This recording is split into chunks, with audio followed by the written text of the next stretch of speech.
Hello दोस्तों, आप सभी का स्वागत है एनिमे की इस दुनिया में। तो इस एपिसोड की स्टार्टिंग में फेट रॉक्सी को बचा लेता है, जिससे उसका मास्क पूरी तरह से टूट जाता है और रॉक्सी उसे पहचान लेती है। जिसके बाद फेट उसकी तरफ देखकर कहता है कि हम काफी टाइम बाद मिल रहे हैं लेडी रॉक्सी, लेकिन प्लीज जितनी जल्दी हो सके यहाँ से बाहर निकल जाइए, इससे पहले कि वो डिवाइन ड्रैगन दोबारा से अटैक करे। और हाँ, आपसे पूरे समय झूठ बोलने के लिए मैं माफी मांगना चाहता हूँ, लेकिन आपने जो भी किया उसके लिए शुक्रिया। इतना कहकर फेट वहाँ से भाग जाता है और आगे जब फेट उस डिवाइन ड्रैगन के पास पहुँचता है तो वो ऑलरेडी हील हो चुका था। उसके ऊपर एलिस्टेयर खड़ा था। तभी फेट एक अटैक करके उस डिवाइन ड्रैगन के मूवमेंट को रोक लेता है और एलिस्टेयर से फाइट करता है। और इस फाइट के दौरान एलिस्टेयर फेट पर भारी पड़ रहा था और आगे एलिस्टेयर कहता है कि तुम मुझे नहीं हरा सकते और इसके 3 कारण हैं। पहला तो तुमने जबरदस्ती लेवल ई पर आकर अपनी सारी एनर्जी खत्म कर दी है। दूसरा, तुम अपनी पावर का एक हिस्सा डिवाइन ड्रैगन को रोकने में इस्तेमाल कर रहे हो। और तीसरा रीजन है कि मैं अभी तक सीरियस नहीं हुआ हूँ। इतना कहकर एलिस्टेयर उसके ऊपर एक पावरफुल अटैक करने लगता है, जिससे फेट का एक हाथ कट जाता है। फिर जब एलिस्टेयर उसे मारने वाला होता है कि पीछे से फेट उसे स्टेप करके खत्म कर देता है। और यहाँ पर हमें पता चलता है कि उसके सामने जो फेट था वो उसका खाली बस एक इल्यूजन था। इसके बाद फेट जैसे ही उसे मार देता है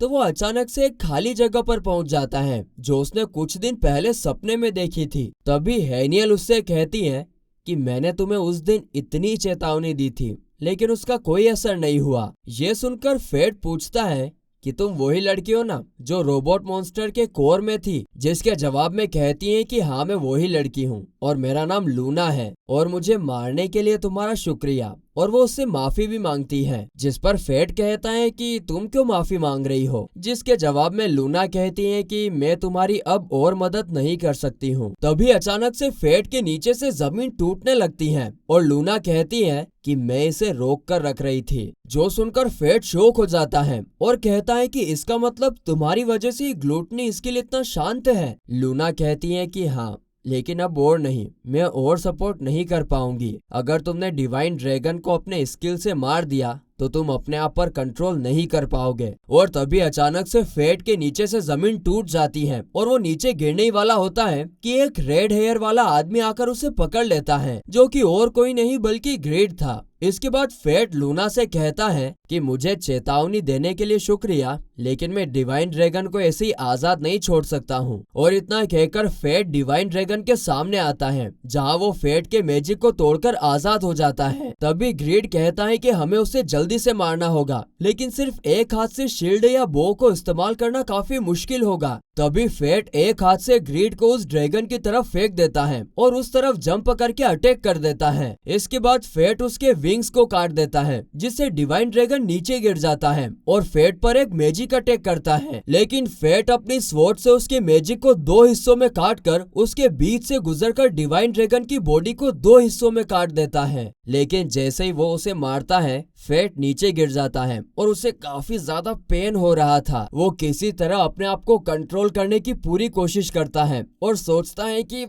अगर मैंने अपने आप को कंट्रोल नहीं किया तो मैं डिवाइन ड्रैगन से भी काफी खतरनाक बन जाऊंगा। और तभी वो ग्रेड को पास में रखकर उसे अपने सारे स्टेट्स दे देता है और कहता है कि अगर ऐसा करने से मैं अपना कंट्रोल खो भी देता हूँ तब भी इतना ज्यादा डैमेज नहीं होगा। इस तरफ ग्रेड अपने नेक्स्ट लेवल में ट्रांसफॉर्म हो जाता है और कहता है कि आखिर में इस स्किल ने तुम्हें भी अपना गुलाम बना ही दिया।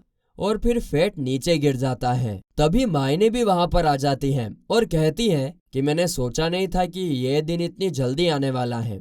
मैंने तुम्हें बताया था कि अगर अपने स्किल का हद से ज्यादा यूज करोगे तो वो तुम पर काबू कर लेगा। जिस पर फेट कहता है कि मैं जानता हूँ, हो सके तो मुझे माफ कर देना, लेकिन प्लीज अभी मुझे मार दो। जिस पर मायने अपना वेपन निकाल लेती हैं और कहती हैं कि ठीक है, मैं अपना प्रॉमिस जरूर पूरा करूंगी। इतना कहकर वो फेट को मारने वाली होती है कि अचानक से रॉक्सी फेट को वहाँ से धक्का देकर बचा लेती है और गुस्से से कहती है कि तुम ये क्या कर रही हो। तभी फेट अपनी आंखें बंद कर लेता है और कहता है कि प्लीज मुझे मत देखिए। यह सुनकर रॉक्सी रोने लगती है और कहती है कि क्या तुम्हें सच में लगता है कि इस वजह से मैं तुमसे नफरत करने लगूंगी? चाहे तुम्हारे पास कितनी ही पावर क्यों ना आ जाए, तुम तब भी मेरे फेट ही रहोगे, वो फेट जिसे मैं जानती हूँ। इसीलिए कभी भी अपने आप को मारने की कोशिश मत करना। इतना सुनते ही फेट सोचता है कि काफी अजीब बात है। जैसे ही मैंने लेडी रॉक्सी को देखा, मेरा ग्लूटनी स्किल अपने आप शांत हो गया। आगे रॉक्सी उसकी तरफ हाथ बढ़ाकर कहती है कि चलो साथ में बेबीलोन चलते हैं। ये देख के फेट सोचता है कि अब मैं समझा, मैं हमेशा से लेडी रॉक्सी की नफरत से डरता था, लेकिन वो अभी भी मुझे एक्सेप्ट कर रही हैं। मैं हमेशा से बोलता था कि मैं लेडी रॉक्सी को प्रोटेक्ट करना चाहता हूँ, लेकिन सच तो यह है कि मैं हमेशा से चाहता था कि लेडी रॉक्सी मुझे प्रोटेक्ट करे। और बस इतना कहने के बाद फेट बेहोश हो जाता है। तो फिर वही अगले सीन में जब फेट अपनी आंखें खोलता है तो वो अपने हॉस्टल के रूम में था, और तभी एरिस और मायने उसके रूम में आते हैं और कहते हैं कि तुम पूरे एक हफ्ते तक नींद में थे। और फिर वो फेट के पास आकर उसे ग्रिड को लौटा देती हैं। ग्रिड को देखकर फेट कहता है कि तुम काफी बुरी हालत में लग रहे हो, जिस पर एरिस कहती है कि हमें उसे ढूंढने के लिए गालिया के एकदम बीच में जाना पड़ा था। जो सुन के फेट पूछता है कि ये वहां पर क्या कर रहा था, तो एरिस कहती है कि शायद कोई मॉन्स्टर उसे उठाकर वहां से ले गया होगा, लेकिन हमें उसे इतना ढूंढना नहीं पड़ता अगर मायने सही टाइम पर उसे कलेक्ट कर लेती तो। जिस पर मायने कहती है कि मैं दूसरी वेपन एनवी को संभालने में बिजी थी, क्योंकि अगर उसे एलिस्टेयर जैसा ही एक और होस्ट मिल गया होता तो काफी बड़ी दिक्कत हो जाती।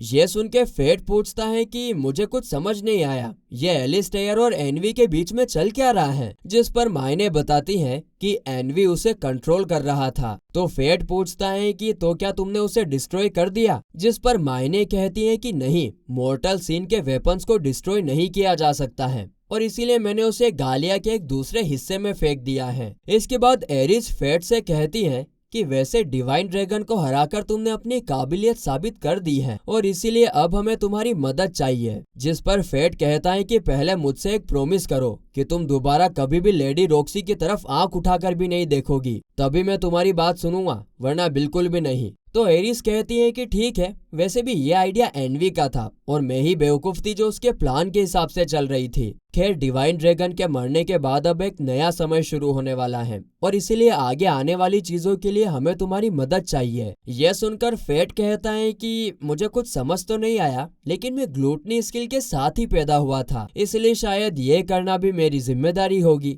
इसके बाद एरिस कहती है तो ठीक है, फिर सबसे पहले तुम्हारे हाथ को फिक्स करते हैं। जो सुन के फेट हैरान हो जाता है और कहता है कि क्या इसे फिक्स किया जा सकता है, जिस पर एरिस हाँ में जवाब देती है और कहती हैं कि अब जल्दी से यहाँ से निकलते हैं, इससे पहले कि रॉक्सी यहाँ आ जाए। अभी रॉक्सी के आसपास भी आना तुम्हारे लिए खतरनाक है, क्योंकि सिर्फ उसका नाम सुनते ही तुम्हारा ग्लूटनी स्किल शांत हो गया था। जो सुनकर फेट मान जाता है। तो वहीं दूसरी तरफ हम रॉक्सी को देखते हैं। वो एक शॉप से कुछ फ्रूट्स लेकर फेट को देखने के लिए आती है, लेकिन रूम तो एकदम खाली था। फेट वहाँ से गायब हो चुका था, और तभी उसे टेबल के साइड में एक पेपर रखा हुआ मिलता है, जिसमें लिखा था कि मुझे ऐसे अचानक से जाने के लिए माफ कर देना लेडी रॉक्सी। माफ करना, मैंने आपको कभी ग्लूटनी स्किल के बारे में नहीं बताया। अभी तो मुझे जाना होगा, लेकिन मैं प्रॉमिस करता हूँ कि एक दिन मैं आपके पास लौटकर जरूर आऊंगा। प्लीज अपना ध्यान रखना। यह सुन के रॉक्सी सोचती है कि फेट अकेले ही इस चीज से डील कर रहा था, जबकि उसने ही मुझे इतनी हिम्मत दी थी। तभी हम एक फ्लैशबैक देखते हैं जब रॉक्सी की उम्र काफी कम थी और वो नई नई होली नाइट बनी थी। तब ना वो एक दिन फेट से मिलती है, जो उसे देखकर काफी ज्यादा डर जाता है और बार बार उससे माफी मांगने लगता है। और फेट के डरने के कारण रॉक्सी उससे माफी मांगती है और उसे कुछ खाने के लिए देती है। जिसके बाद फेट वहाँ से चला जाता है और वो जाते जाते रॉक्सी से कहता है